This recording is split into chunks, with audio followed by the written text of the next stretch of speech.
So picture this, it's 1988, the Cold War is still simmering, and somewhere deep inside the CIA, a top-secret project called Sunstreak is underway.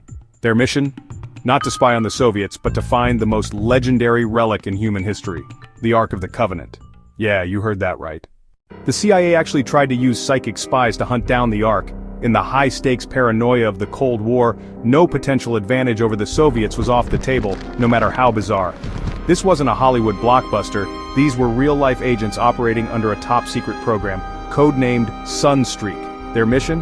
To weaponize psychic abilities through a technique they called remote viewing.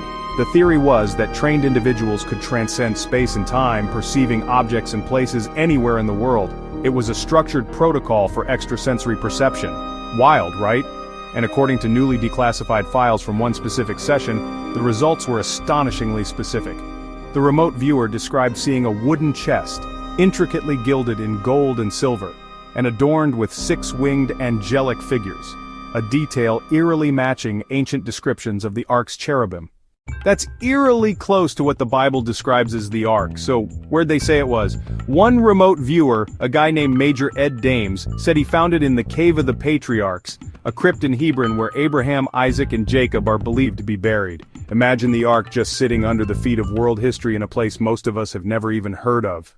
But before you book a flight to the West Bank, here's where things get complicated. The region is a geopolitical flashpoint, making any large-scale excavation nearly impossible.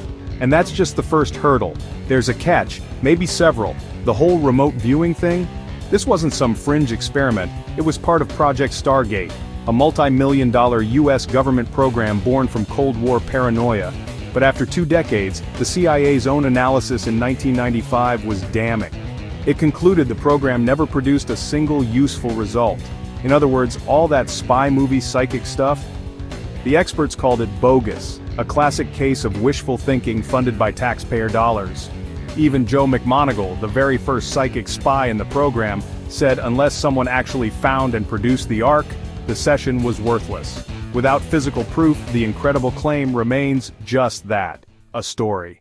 Even theologians chimed in, arguing that true knowledge comes from divine revelation or rigorous old-fashioned research, not a psychic hotline to the government. And psychologists? They weren't impressed either, dismissing the so-called hits as classic apophenia, our brain's innate tendency to find meaningful patterns where none actually exist. So why is this all over the news again? Simple. A viral CIA document. The Ark is trending not because of a new Indiana Jones sequel, but because the idea of hidden treasure, ancient mysteries, and secret government projects is just irresistible. Here's what I think. This story is a fascinating collision. A sacred biblical artifact, a top-secret CIA program born from Cold War paranoia, and a hidden location in the West Bank. Ultimately, whether the Ark is buried in Hebron, hidden somewhere else, or lost to history, the power isn't just in the destination but in the chase itself. It's not just about finding a golden box. The Ark is a profound symbol, a tangible link to a sacred past that has captivated humanity for centuries. This quest taps into our deepest hunger for answers, for wonder, and for a story bigger than ourselves. It's the ultimate intersection of faith, history, and the unexplained. And as long as there are mysteries like this, people will search, from government agencies exploring the fringes of science with projects like Sunstreak, to devout believers following ancient texts, and everyday dreamers captivated by the what if. But it leaves us with a question. If we could definitively know the truth, should we? Or does the Ark's true power lie in its enduring mystery? Would you want to know the truth, even if it was stranger than fiction? Let me know your thoughts in the comments. And if you enjoyed this dive into the unexplained, don't forget to subscribe for more incredible stories.